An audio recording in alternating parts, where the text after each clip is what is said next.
recap of this past Monday night where Drew McIntyre quit the WWE was replayed at the beginning of Smackdown.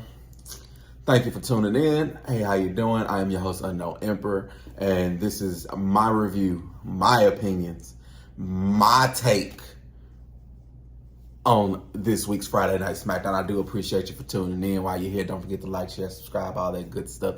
We're going to go ahead and get started proper with look in my eyes. We was in Chicago, so you know CM Punk had to make his way down to the ring, and he got a thunderous reaction. Obviously, we're in Chicago. Who else but CM Punk to get an amazing reaction other than what, Michael Jordan? He got to the ring. They gave him a microphone. Obviously, he started off with a nice little story, basically giving us a lesson on pressure and what pressure can do to people, and pressure can bust pipes. And obviously, this segued into Drew McIntyre. He said that Drew McIntyre preyed on bad things happening to CM Punk, but CM Punk is better than that, and he preyed on Drew to make bad things happen. And he said he was going to do everything he possibly could to make Drew's life a living hell. He tried to put CM Punk on the shelf, so CM Punk tried to put his career in the morgue. You know, he said he don't condone killing, but he condoned killing careers. He also asked us if we remember what happened in 2011 when he made a promise in front of his hometown. He obviously fulfilled that promise and left Chicago with the WWE Championship. I enjoyed that. I remember watching it. It was great. But it was here where we got a nice little surprise. Paul Heyman, who told us he was running late, came out to the ring. Whenever he got to the ring, the two embraced. If you know the history between them, if you know, you know. They embraced for a little minute. Then Paul Heyman gave the reason why he was out there. He said he had two favors. He wanted to ask a favor of CM Punk if CM Punk did him a favor. He told CM Punk that Solo is the man now. So Solo don't like that he's in town, and he told him to get the hell out of the ring. CM Punk pondered on this, which led Solo, followed by Beta Bloodline, to come out. Solo said, I'm going to give you two options. Option number one is you acknowledge me. You might can stay. Option number two is we put you on the shelf and you'll never be able to wrestle again. CM Punk turned to Paul Heyman and asked him what was that favor that he wanted from CM Punk. And he said, I want you to take me with you. Then he basically said, screw the bloodline. And they were going to attack him. When Cody Rhodes came out with the save, he came with two bats, one for him, one for CM Punk. And they drove out the Beta Bloodline when Cody Rhodes grabbed the mic and challenged Solo Sikoa to a one-on-one match with no Bloodline, no KO, no Randy Orton in the main event. Great segment, great energy to start the match. To start the night. And we also saw that during this segment that there was a lot of extra security to keep watch of the Wyatt family. So they're going to take this and run with it. So I love the continuation of it. I enjoyed the first segment. Smackdown was starting off hitting on all cylinders. Money in the Bank qualifier match was next. And that was with our EST, Bianca Belair, Michin, and Chelsea Green. This match got started nice and proper. Michin and Bianca Belair was basically abusing Chelsea Green to start off the match, bullying her. And every time she tried to get involved, they would just basically thump her away like a gnat, chew her away like a mosquito. And this led all the way up to the commercial break. Back from the break, however, everybody was set up in the corner. They hit a triple back suplex power bomb. You know, one of those nice spots that you get in a triple threat match. Chelsea Green was out of the way, which left Michin and Bianca Belair to start throwing hands in the middle of the ring. Michin was able to reverse a powerbomb into an eat defeat. She was going to try to get the pin, but Bianca Belair had rolled out of the ring. Chelsea Green had made her way back into the ring, but she got hit with a Styles Clash from Michin for a 1-2, but she might have got the 3. So she could have got the 3 with Bianca. Bianca rolled out the ring. She could have got the 3 after the Styles Clash on Chelsea Green, but Bianca Belair came in and broke that up at the 2 mark. It was here when Bianca Belair had hit the KOD on Michin, and she was gonna get the win, but Chelsea Green grabbed her, threw her out, and she pinned Michin for the 1-2-3. So Chelsea Green got the win, and Chelsea Green is now heading to Money in the Bank, which is fine. You know, she's gonna get her time to shine. I don't believe she's gonna win it.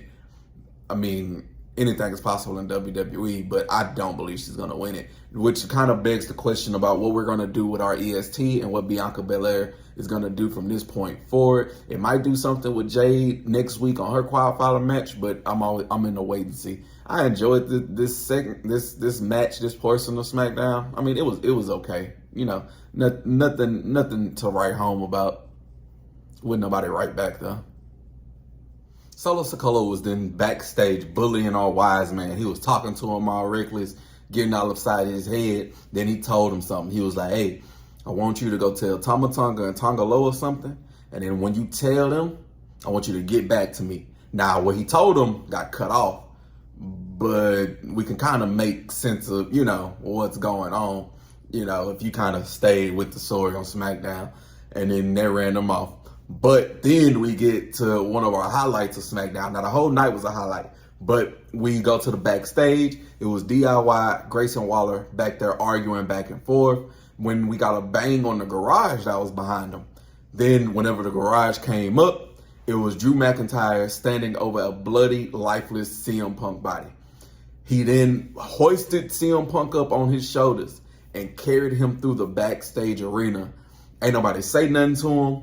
Ain't nobody stop him. They were just looking as he carried CM Punk out to the entranceway, to the ramp stage, whatever you want to call it. He dropped him, didn't say a word, got down, he put something in his pocket, and he was just standing over CM Punk, bloody, lifeless body.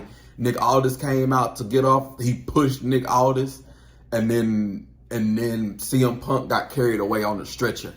To me,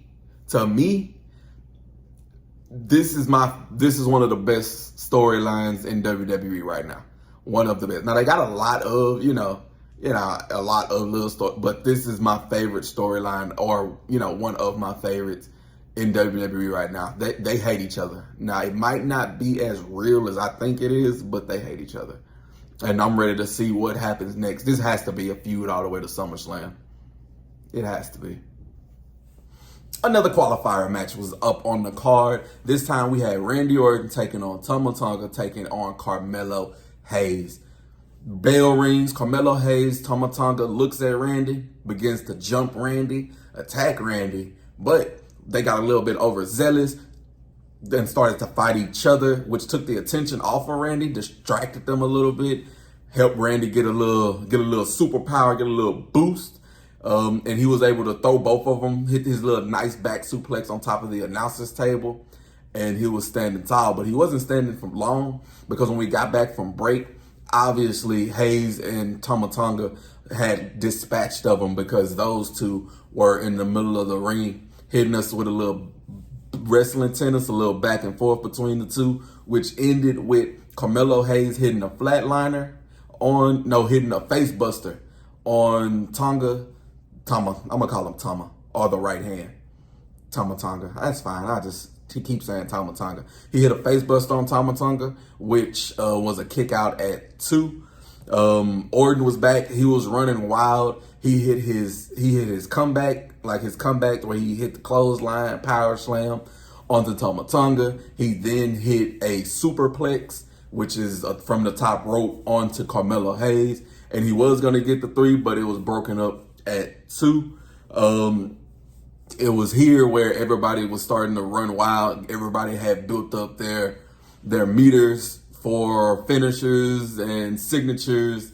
Randy Orton got hit with a code breaker from Carmelo Hayes.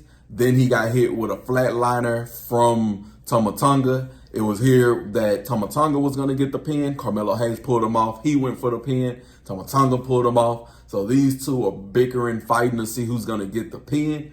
And for some reason, not for some reason, next thing I know, KO and Tonga Loa are on the outside fighting, which distracted Randy Orton. Tama Tonga tried to get the jump on Randy. Randy tossed him out of the ring. Carmelo Hayes rolled up Randy and then got the 1, 2, 3. So Carmelo Hayes is heading to Money in the Bank, and the Bloodline RKO feud continues. Carmelo Hayes is somebody I would want to see win Money in the Bank. I feel as though that do great things for him and build another star. But the likelihood of him winning, I don't know. But Carmelo Hayes in the Money in the Bank, and the feud with the Bloodline and RKO continues. I enjoyed it though. I liked it. Smackdown then replayed one of my most favorite segments in Raw, like in a while. They replayed the Wyatt Six and their debut and what they did to the backstage arena, and all the people focused in on Chad Gable. That was nice. I want to see where this is gonna go. But where I'm gonna go next is to LA Knight coming to the ring. LA Knight. Yeah, let me talk to you. LA Knight came to the ring, obviously. First thing he did was call out Logan Paul. Logan Paul didn't come out. He said, "I've been doing all these things to get that United States Championship. I went to your house. I was told you was gonna be here. I want you out here." He said that he had a qualifier match next week with Santos and Santos Escobar and Logan Paul, and he laid out his plan. He's gonna win that qualifier match. He's gonna win the Money in the Bank, and he's gonna cash in on Logan Paul, which is an interesting concept. Having him win the Money in the Bank and not cash in on the main title, he cash in on a mid-card title.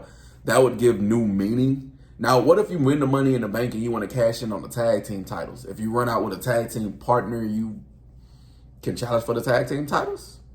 WWE. But it was here where Santos Escobar had came out. LA Knight said, "I ain't call you out. Santos is a grown man." He said, "I go where I want to go. And you need to not overlook me." Knight responded with, "I'm not overlooking you. I'm looking through you. I've already beaten you so many times before. You just another footnote."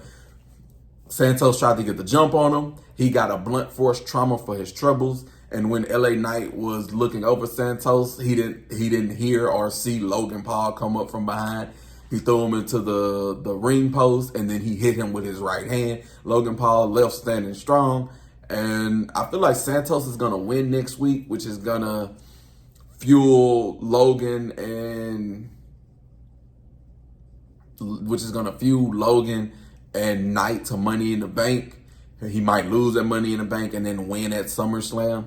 But I want to see how this plays out. But I do believe that at some point soon, LA Knight is going to be your United States champion. Another Money in the Bank qualifier was next. It was here that it was Grayson Waller taking on Andrade, taking on KO. Whenever the latter, KO, was making his way to the ring, the Tongans attacked him, jumped him, stomped him out, started abusing him, but they were ran off by Randy Orton, who came with Steely the Steel Chair. Steely the Steel Chair. I just said that out the blue. I don't even know why I said it. But whenever KO got up, he was noticeably limping, so he was hurting real bad, but he still made his way to the ring. Whenever he got to the ring, the ref asked if he wanted to continue the match. He said ring the bell. Grayson Waller instantly went after his leg, but Grayson Waller forgot it was a third person in this triple threat, so he got hit with a spinning elbow. All three men were up now working on the apron, which to my knowledge, I was told was the hardest part of the ring. So I'm taking the knowledge that I've learned and passing it on. They were on the hardest part of the ring. KO knocked Andrade back into the ring. So it was just him and Grayson Waller fighting on the apron. Grayson Waller flipped KO onto the apron, landed on his back. So I'm hurting. Then Andrade had got his stamina back up. He started running wild, and he hit a sunset power bomb on the Grayson Waller onto the outside floor, which looked like it hurt everybody there because everybody was grimacing in pain. Andrade was in control now. He was able to hit his running knees in the corner on Waller. Then he hit his running knees in the corner on KO and went for the pin, but KO then kicked out at 2. It was at this juncture or this point in the match where it was time for our triple threat spot. And this is when Andrade was going to hit a superplex on the Grayson. KO came in. He hit a power bomb onto the whole pile. I mean, like, he hit a power bomb onto the 2. So Grayson Waller got slung onto the ground. KO hit the power bomb on Andrade while Andrade was laying hard. KO went to the top rope. He hit a swanton bomb, and he was gonna get the win, but Grayson Waller had pulled him out of the ring, which obviously broke it up. Then Grayson Waller was going to hit his finishing move, something where he dived into the ring, spin, little flatliner, but he dove into the ring, and he got hit with, I think Andrade is calling it the messenger. He got hit with Andrade's finisher. 1, 2, 3, Andrade is heading to Money in the Bank. Just adding another body. Grayson Waller, I'm thinking he's going to go to defend his tag team titles against DIY. KO is going to get into a program probably at Money in the Bank with KO and Randy Orton fighting the Tongans. Something along those lines, that I see. And Andrade goes to Money in the Bank. It was nice. Great match. I enjoyed it. It was nice. I want to see where everybody goes from here. Right now, it is pretty clear, but I never know with WWE, especially with the wide 6 running around. I never know what's going to happen. But I enjoyed this. I enjoyed this part of Friday Night Smackdown. Quick Tiffy time was next. She was backstage just talking about how Michin was losing and lost, and she's a loser and all this good old jazz. Michin hit her with a right hand, but she didn't hear or see Nia Jax coming from outside of the camera view. She slammed and smashed into Michin and into these box-like structures, and when Nia Jax left, Tiffy left with her. So I'm thinking that Nia Jax is taking a liking to Tiffy, and they're gonna probably do this nice little tag team. I don't know. I guess I gotta wait till next Friday to see. But now it's main event time. Cody Rhodes, Solo Sikoa, your undisputed champion, taking on the new head of the bloodline. Before this match, Solo told Paul Heyman that Roman Reigns was not coming back, which is bull. You better put some respect on our tribe, or the real tribal chief name. You better put some respect on it. The real tribal chief name. But bell rung. Cody Rhodes was on the attack bright and early. He hit his nice little underhand uppercut, and he hit a dive. I always got to get a dive in one of these wrestling shows. I always got to get a dive. And then he was tossing, ragdolling Solo into the steel steps. They got back into the ring. This match didn't last that long. It was less than 5 minutes. The Tongans came in and attacked Cody Rhodes. So I was mad about it being 5 minutes. But then I looked at the time and saw it was 5 minutes left. So I was like, what's gonna happen? So while the bloodline is abusing Cody Rhodes, Randy Orton, KO came out for the save. They dispatched the Tongans, and they started to circle Solo. Solo was cowering at first. Then out of nowhere, he started laughing. Then he wasn't looking at the 3 of them. He was looking past them. Then we saw this mysterious figure take care of Randy Orton, take care of KO. And when he was attacking Cody Rhodes, we got who it was. It was a debuting Jacob Fatu. My bad. I hit my table, so everything I got hyped. Cause I've been wanting Jacob Fatu to debut for a while. He is an amazing wrestler. Talking about unhinged, and you saw how he did that dive. That's how they gonna present him, as a big man who can talk on the mic, who can flip, who can do all that good shit that everybody. Jacob Fatu is gonna be a star in WWE. You just watch, like, you just wait. He was abusing Cody Rhodes. He put Cody Rhodes on the announcer's table. Like I said, he went to the top rope. He jumped through the table, like he jumped through Cody, jumped through the table, and which left Solo, Jacob, Tama Tonga, and Tongaloa standing in the middle of the ring with Friday Night SmackDown going off of the air. Now, if you look at Tongaloa and Tama Tonga, they looked a little like, that was probably them creeping up, but they looked like they was a little confused about why Jacob was here. Like, they looked like they was a little confused on why. I don't know. But right now, Bloodline Beta has 4 members. And if we're looking at the original Bloodline, they have 3. So they're going to have to find a way to make it even. But this is another one of those great storylines that I just have to wait to play out, because they're going to tell a story. And I'm here for every second of it. Because Roman Reigns is a GOAT, the GOAT. And the Bloodline is a nice faction. So I'm ready to see where this leads to. I enjoyed this Friday Night SmackDown. It was a brisk, easy watch. I enjoyed every segment. There was nothing in this SmackDown so that turned me off. So this was a great week of wrestling. Raw was the best Raw in months. AEW was the best AEW in months. This Friday Night SmackDown, now it wasn't one of the best ones in the past couple months, but it didn't disappoint. I enjoyed every part of it. Now, you let me know what you thought about it in the comments down below. You don't forget to like, share, and subscribe. And while you're here at the channel, thank you for coming to the Empire and watching my review of this Friday Night SmackDown.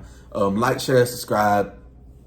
You let me know what you thought about it. Check out any other video while you're here. Thank you for tuning in. I am Unknown Emperor.